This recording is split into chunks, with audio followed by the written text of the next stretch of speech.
अब बाहर में नहीं है, लेकिन 22 लाख बच्चे का नाम काट दिया गया है। देखिए, ऐसा है कि जब मैं शिक्षा मंत्री था तो हमने भी इस बात को रेज किया था, क्योंकि बहुत से स्कीम्स ऐसे हैं जिससे बच्चों को डायरेक्ट फायदा होता है, जैसे पोशाक योजना, साइकिल योजना और उसके तहत और भी बहुत सी योजना। तो बहुत से बच्चे ऐसे हैं कि जो संपन्न हैं, एडमिशन तो सरकारी विद्यालयों में लिए हुए हैं, लेकिन पढ़ते प्राइवेट विद्यालय में, वहाँ इनका अटेंडेंस नहीं होता है और उनका अटेंडेंस 0 के हिसाब से होता है। सिर्फ सरकारी योजना का फायदा उठाने के लिए ये यहाँ पर रहते हैं। तो उससे क्या होता है कि जो गरीब के बच्चे हैं, स्कूल ओवर पॉपुलेटेड हो जाता है, तो वहाँ पर गरीब के बच्चे को पढ़ाने में दिक्कत होती है। तो वैसे लोगों का नाम काटा जा रहा है जिनका अटेंडेंस नहीं है, जो दूसरे विद्यालयों में पढ़ रहे हैं। सर, कल बहुत सारे बच्चे सर ड्रॉप आउट भी हो रहे हैं विद्यालय से, उस पर सरकार का क्या पहल है? बहुत बच्चे ड्रॉप आउट। देखिए, हम लोग जो हिस्ट्री पढ़े हैं, जब लंबे समय तक मुगलों का राज रहा और छुआछूत सनातन धर्म में अपनी प्रकाष्ठा पर था, तो बहुत से लोग मुस्लिम, हिंदू जो है वो मुस्लिम में कन्वर्ट, क्योंकि आपको साथ में रहने का अधिकार नहीं था।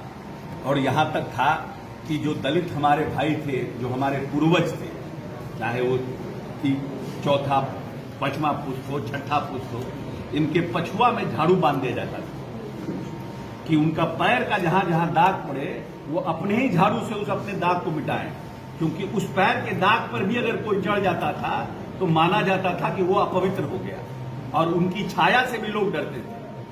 तो वैसे लोग, क्योंकि बहुत हम लोगों का एक हिस्टोरिकन का कहना है कि बहुत से लोग इससे प्रताड़ित थे और उन्होंने, बहुत से लोगों ने उसमें कन्वर्ट हुए, और हिंदू से ही मुसलमानों की संख्या जो देश में बढ़ी है, वो एक हिस्टोरिकल फैक्ट है कि हिंदू मुसलमानों में कन्वर्ट हुए, क्योंकि वहां पर बराबरी का अधिकार है, तो लोग कन्वर्ट हुए।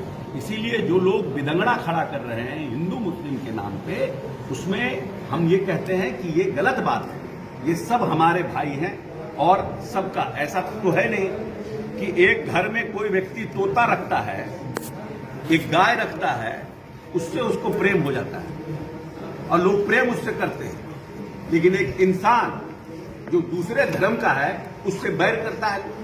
क्यों? जानवर से प्रेम करने के लिए आपको सिखा रहे हैं और इंसान से दुश्मनी करने का भी सिखा रहे हैं। ये तो जिसको राजनीतिक फायदा होता है वो ये पॉलिटिक्स कर रहा है। हिंदू मुस्लिम करके हमको क्या फायदा होगा? जिनको इसका फायदा होता है वो इसको प्रोपगेट करते हैं। हम लोगों का है, हमारे नेता का कहना है कि खाली जोड़ने की बात हो, प्यार मोहब्बत की बात हो। अगर देश प्रदेश को आगे लेके जाना है, आज बिहार क्यों 10.98% के विकास दर से आगे बढ़ रहा है? आंध्रा और गुजरात के बाद बिहार सबसे तेज गति से आगे बढ़ने वाला प्रदेश है। क्यों? क्योंकि नेता ने, क्या कारण था कि नीतीश कुमार के आने के पहले जातीय उन्माद अपने चरम पर था, नक्सलिज्म अपने चरम पर था। क्या कारण हुआ कि नक्सलिज्म भी खत्म हो गया, जातीय उन्माद भी खत्म हो गया? क्या नीतीश कुमार ने ऐसी कोई योजना की शुरुआत की?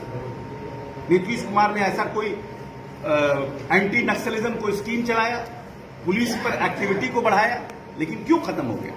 क्योंकि नीतीश कुमार ने कोहेसिव एटमॉस्फेयर में डाउन टूडन तक पॉलिटिकल इंपावरमेंट को ताकत दिया।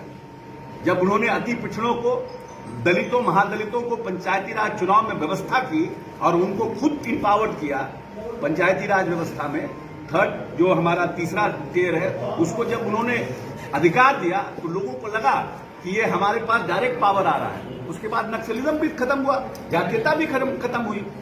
तो जब कोहेसिव एटमॉस्फेयर के साथ आप पॉलिटिक्स करिएगा, काम करिएगा, लोगों को इंपावर्ड करने की कोशिश करिएगा, तो निश्चित रूप से उसका फायदा जमीन पर लोगों को मिलेगा।